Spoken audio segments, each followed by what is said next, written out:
আসসালামু আলাইকুম। কেমন আছেন সবাই? আশা করি অনেক অনেক ভালো আছেন। আলহামদুলিল্লাহ আমিও অনেক ভালো আছি। তো welcome to my channel Sharifa lifestyle blog থেকে চলে আসলাম আমি আবারও একটা নতুন দিনে নতুন ভিডিও নিয়ে আপনাদের মাঝে। তো আজকের ভিডিওতে থাকছে সকালবেলা ঘুম থেকে উঠে বাপের বাড়ি যাব। তো সকালবেলা ঘুম থেকে উঠে সংসারের সকল কাজ গুছিয়ে বেরিয়ে পড়লাম বাপের বাড়ির উদ্দেশ্যে। তো আজকে যারা আমার ভিডিওটা এই পর্যন্ত দেখছেন সবাইকে অনেক অনেক শুভেচ্ছা, অনেক অনেক ভালোবাসা। আমি গত 2 দিন অফলাইনে ছিলাম, যার কারণে আপনাদের কারোর সাপোর্ট আমি করতে পারি নাই। তো আপনারা আমার সাথে মন খারাপ করবেন না, ইনশাআল্লাহ আমি অবশ্যই আপনাদের সাথে ভালোবাসা শেয়ার করে নিব। তো আমি বাসের ভিতরে বসে একটু ভিডিও করে নিচ্ছি, সাথে পাশের প্রকৃতিগুলা। তাই চলে আসলাম, যেহেতু রাত্র হয়ে গেছে আসতে আসতে। তো সকালবেলা ঘুম থেকে উঠে 6টার দিকে একটু খালি পায়ে হাঁটতেছি রাস্তার দিকে। দেখি রাস্তাটা অনেক বেশি ভালো লাগতেছে। এটা আমাদের বাড়ির পাশের রাস্তা। তো ভোরবেলা এভাবে হাঁটতে কার ভালো লাগে আমাকে কমেন্টে জানাতে পারেন। অনেক অনেক সুন্দর লাগে, একদমই নীরব পরিবেশ আর পাখির শব্দ। খালি পায়ে হাঁটতে অনেক বেশি ভালো লাগে। আর এখানে একটা শিউলি ফুল গাছ আছে, আমি দেখতেছি শিউলি ফুল ফুটছে কিনা, কিন্তু না, এখনও বোধহয় সময় হয় নাই, একটা দুইটা ফুটে। তো সকালবেলা এই ফুলগুলো ফুটে থাকে, এগুলা আগাছা ফুল, আমি জানি না এগুলোর নাম। তারপর এগুলো অনেক বেশি একটা ভালো লাগে, যে পিঙ্ক কালার। তারপর মানুষের রাস্তার সাথে পাশে যে বেগুন বা ধুন্দুল, জালি কুমড়া এগুলো মানে রোপণ করে রাখছে। তো আমি এগুলো একটু ভিডিও করতেছি। আর দেখেন সকালবেলা হাঁস মুরগি পশু পাখি সব ডাকাডাকি করে, এগুলো আমার কাছে অনেক ভালো লাগে। অনেকের হয়তো ভালো লাগে না, আমার কিন্তু অনেক বেশি ভালো লাগে। আর দেখেন এই মুরগিটাকে আমি আলাদাভাবে ভিডিও করে নিচ্ছি একটু। মাশাল্লাহ মাশাল্লাহ। তো চলে আসলাম রাস্তা থেকে হেঁটে। আসার পর ভাবলাম একটু নাস্তা তৈরি করব। তো গ্যাসের চুলায় আমার ভালো লাগে না, তো মাটির চুলায় রান্না করব ভাবতেছি।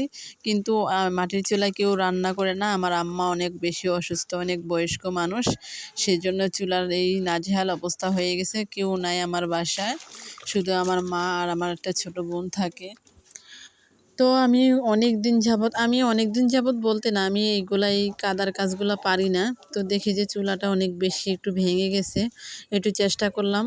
আর জানি হয় নাই সেটা আমি বুঝতে পারতেছি, কিন্তু কিছুই করার নাই। আমি চুলাটাকে একটু লেপে নেব। আপনারা কি বলেন আমাকে কমেন্টে জানাতে পারেন। আমরা এটাকে লেপে নেওয়া বলি। তো আমি চুলাটাকে একটু লেপার জন্য তৈরি হচ্ছি, কিন্তু পারফেক্টভাবে পারতেছি না। যাই হোক, করতে তো হবে, কারণ আমি যদি রান্না করি চুলাটা যেই কোনো মুহূর্তে ভেঙে পড়তে পারে। তো আমি হালকাভাবে একটু লেপে নিব। আর আমার বাসায় তেমন মানুষ নাই, আমাদের বোনেরা যখন বেড়াতে আসে আমরাই নিজেরা একটু করার চেষ্টা করি। আর তাছাড়া আমার আম্মা অনেক বেশি অসুস্থ। তা আমি 2টা চুলা আছে, পাশে একটা চুলা আছে, ওই চুলাতে আমি লেপবো না, এটাই একটু লেপে নেব, কারণ এটাতে আমি রান্না করব। তো ভাবতেছি আপনাদের সাথে শেয়ার করি। গ্রামে থাকলে অনেক বেশি ভালো লাগে, এখন মিস করি।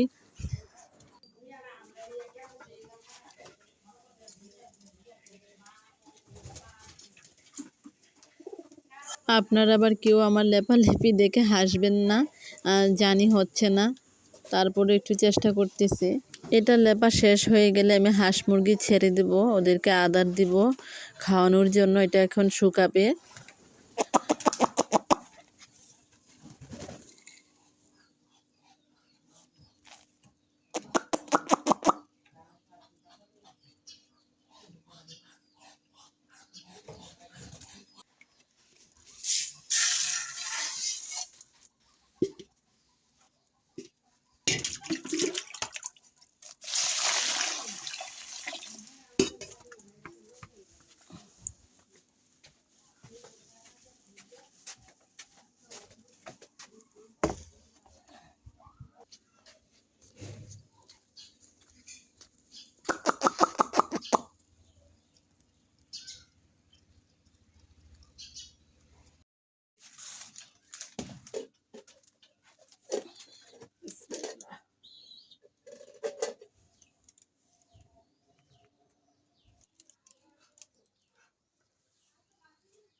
আমি ভাত বসিয়ে দিলাম চুলাতে, দেখতে পাচ্ছেন বন্ধুরা।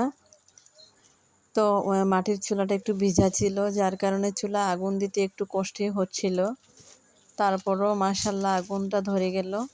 তা আমি প্রথমে একদম ভাত রান্না করে নেব, তারপর মাছ ভাজি করে তরকারি রান্না করে নেব।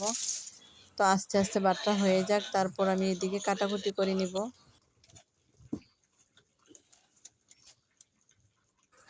চুলাতে আমি মাছটা দিয়ে দেব। মাছটা ভাজি করার পর আমি কিন্তু রান্না করতেছি, আর এপাশ দিয়ে তরকারি কাটতেছি। মাটির চুলার রান্না আসলেই মজা। আগে ভাবতাম যে কি বলে, মাটির রান্না তো রান্নাই, কেন মজা হবে আর গ্যাসের চুলা মজা হবে না? আসলেই না, মাটির চুলার রান্না মজা। আমি খুবই সিম্পলভাবে রান্নাটা করতেছি, কারণ আমি মোবাইলে কথা বলতেছিলাম। রান্নাতে তত একটা মনোযোগ ছিল না, কিন্তু খাওয়ার সময় মাশাল্লাহ অনেক ভালো হয়েছে রান্নাটা। আমার কাছে অনেক মজা লাগছে, সবাই বলছে।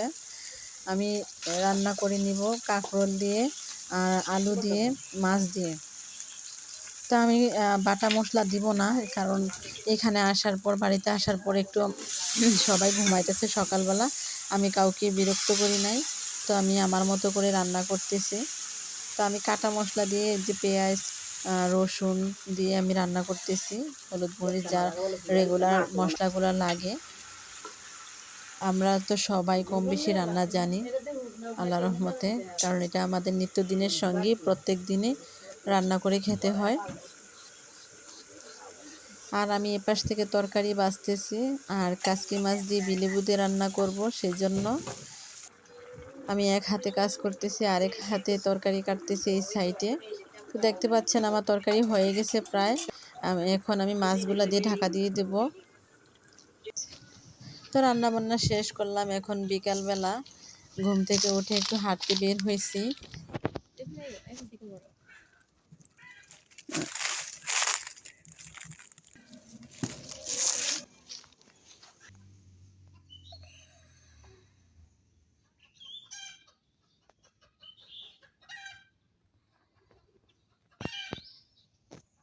এটা হচ্ছে নতুন বাড়ি, এটাতে এখনো কেউ আসে নাই। তো হাঁটতে হাঁটতে আমার অনেক পিপাসা পেয়ে গেছে। তো আমি ভাবছি একটু পানি খেয়ে নেব, আর ওইদিকে ওইদিকে একটু যাব একটু দূরে। তো এখন একটু পানি খেয়ে হাত মুখ ধুয়ে তারপরে নদীর কাছাকাছি যাব, কারণ নদীর কাছাকাছি আমাদের জমি। আমরা ওইগুলা বলি ক্ষেত বলি, বা ঘাঙের পাড় বলি। এক এক দেশের এক এক আঞ্চলিক ভাষা। তো দেখেন, এটা হচ্ছে হোমাই কলা বলে, আপনারা কি কলা বলেন? এটাকে হোমাই কলা বলে। কি সুন্দর তাই না প্রাকৃতিক পরিবেশ। তো পানি খাওয়া শেষ, এখন আমি চলে যাব সোজা। তো যেতে যেতে দেখি যে আমার একটা ভাবি বড়শি বাইতেছে, বড়শি দিয়ে মাছ ধরছে। তো আমি ভাবলাম যে আমি একটু বড়শি বাবো। তো ওনার আধার শেষ হয়ে গেছে, তো অল্প কিছু আধার ছিল, এতে মাছ আসে নাই। তো বলতেছে যে আবার আগামীকালকে আসবি, বড়শি দিয়ে আবার মাছ ধরবো। তো চলে যাব এখনই, অনেকক্ষণ হয়ে গেছে হাঁটতে হাঁটতে, অনেক বেশি গরম লাগতেছে। তো দেখতেছে মাছ ওঠে কিনা। ওই প্রায় আদারও শেষ হয়ে গেছে। আদার মানে মাছের খাবার, আমরা এটা আদার বলি বা খোট বলি। শেষ হয়ে গেছে, এখন আর মাছ ধরা যাবে না। তো আশা করি আজকে আমার ভিডিওটা ভালো লাগবে। তো আজকের মতন এই পর্যন্তই। তো আবারও চলে আসবো নতুন একটা ভিডিও নিয়ে নতুন দিনে। ততক্ষণ পর্যন্ত আপনারা ভালো থাকবেন, সুস্থ থাকবেন। আল্লাহ হাফেজ। আসসালামু আলাইকুম। সালাক